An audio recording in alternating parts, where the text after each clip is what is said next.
Ya, shalom saudara yang dikasihi Tuhan.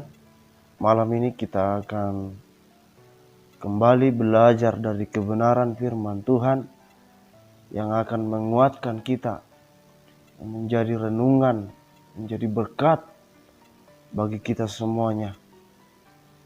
Ya, karena kita tahu bahwa Injil itu adalah kekuatan kita, firman Tuhan itu adalah kekuatan dalam hidup kita. Puji Tuhan, kita akan belajar dari kebenaran firman Tuhan yang sudah biasa kita dengar. Hari ini kita akan renungkan kembali. Kita lihat Alkitab kita yang tertulis di dalam Matius yang kelima ayat yang ketiga. Matius yang kelima ayat yang ketiga. Saya akan bacakan untuk kita semuanya. Dikatakan dalam firman Tuhan, berbahagialah orang yang miskin di hadapan Allah, karena merekalah yang mempunyai kerajaan sorga. Sekali lagi saya bacakan, berbahagialah orang yang miskin di hadapan Allah, karena merekalah yang mempunyai kerajaan sorga. Jadi saudara-saudara yang dikasihi Tuhan, menurut pandangan dunia itu bahwa orang yang miskin itu artinya mereka orang yang tidak punya harta, tidak punya pakaian yang mewah, tidak punya uang yang banyak, tidak punya rumah yang mewah. Itu adalah menurut pandangan dunia. Ya. Kalau orang yang sudah punya segala sesuatu, punya kendaraan, punya uang yang banyak, punya rumah yang mewah, itu dikatakan biasanya adalah orang yang kaya atau orang yang berada. Tetapi yang Tuhan sampaikan di sini adalah berbahagialah orang yang miskin. Kita tahu kalau orang yang sudah miskin, pastinya segala sesuatu akan dikerjakan. Berusaha keras untuk mencari nafkah, mencari makanan, mencari uang. Ya. Segala sesuatu akan mereka kerjakan untuk mendapatkan semuanya ini. Ya, namanya orang miskin pastinya butuh uang, butuh makanan, butuh segala sesuatu. Butuh rumah, butuh pakaian yang bagus. Segala sesuatu pastinya dibutuhkan. Ya. Orang kaya saja Bapak Ibu kasih Tuhan, pastinya butuh semua ini. Sudah kaya, tapi pastinya masih tetap membutuhkan. Apalagi orang yang miskin. Kita tahu mereka sangat membutuhkan semuanya ini. Ya. Tetapi dikatakan di sini, berbahagialah orang yang miskin di hadapan Allah, karena mereka lah yang punya kerajaan surga. Artinya di situ adalah dikatakan berbahagia, artinya bagaimana orang yang miskin ini membutuhkan harta yang tadi, uang yang tadi, kebutuhan yang tadi. Begitu juga lah kita orang-orang Kristen, orang-orang yang percaya di hadapan Tuhan, seharusnya membutuhkan Dia, yaitu Tuhan Yesus kita. Membutuhkan Yesus di dalam setiap kehidupan kita. Membutuhkan Yesus di dalam setiap keluarga kita. Kalau kita punya segalanya nggak cukup. Kita punya uang yang banyak nggak cukup. Kita punya rumah yang mewah, pakaian yang bagus, punya kendaraan yang mewah, nggak cukup. Tetapi yang Tuhan mau dalam setiap kehidupan kita adalah miskin di hadapan Allah. Artinya membutuhkan Tuhan, membutuhkan Yesus di dalam kehidupan kita. Mungkin kita punya masalah, mungkin kita punya pergumulan, mungkin kita punya beban berat.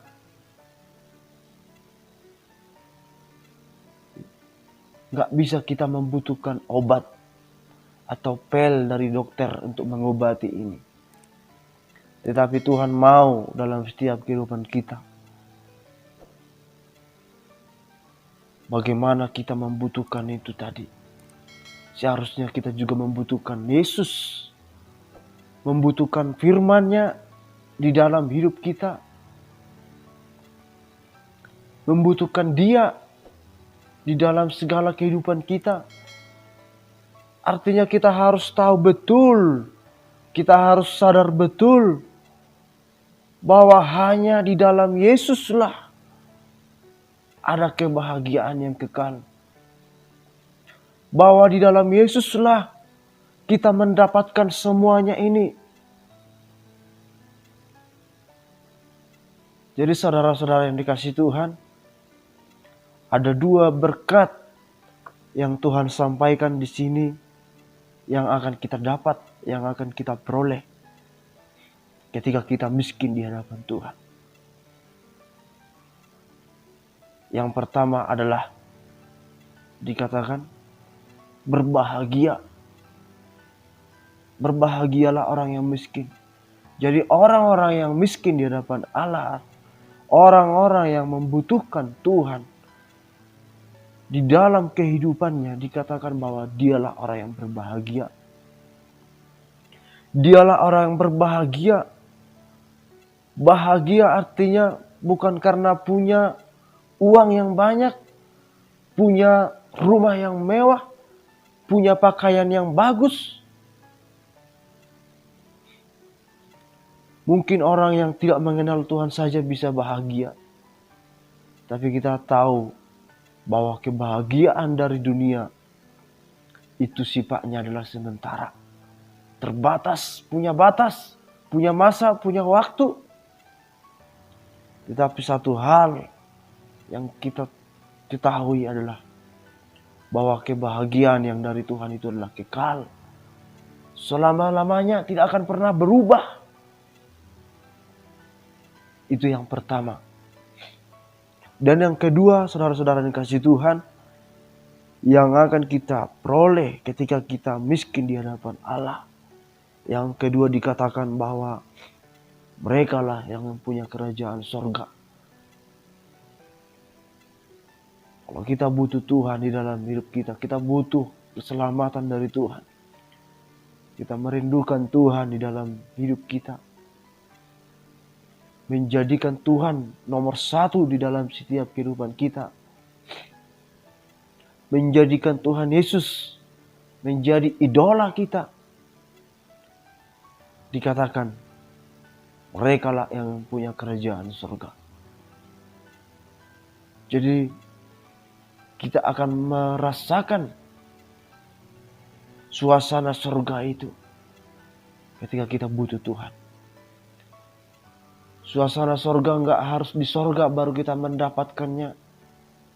Di bumi ini juga kita bisa mendapat suasana surga. Kebahagiaan itu di bumi ini bisa kita rasakan. Jadi saudara-saudara yang dikasihi Tuhan, biarlah kita menjadi orang-orang Kristen, orang-orang yang percaya, yang selalu butuh akan Tuhan. Bukan butuh harta, bukan butuh segalanya, butuh hal-hal yang lain. Tetapi yang Tuhan mau dalam setiap kehidupan kita dikatakan miskin di hadapan Allah. Artinya membutuhkan Tuhan, merindukan Tuhan. Artinya adalah bahwa kita harus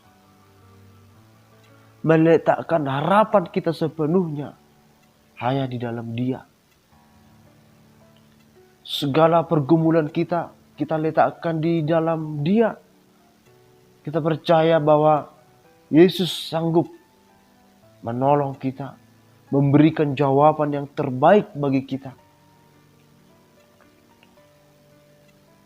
Jadi saudara-saudara yang dikasihi Tuhan, ini adalah renungan singkat bagi kita semuanya. Ya, saya yakin dan percaya ini adalah menjadi berkat renungan yang baru bagi kita semuanya. Biarlah kita menjadi orang-orang yang miskin di hadapan Allah. Bahwa ada dua tadi yang akan kita dapat. Berkat yang kita dapat ketika kita miskin di hadapan Allah. Dikatakan bahwa kita adalah orang yang berbahagia. Yang kedua adalah kita adalah orang-orang yang punya kerajaan surga. Jadi puji Tuhan, inilah renungan singkat bagi kita semuanya. Kiranya Tuhan Yesus memberkati. Shalom.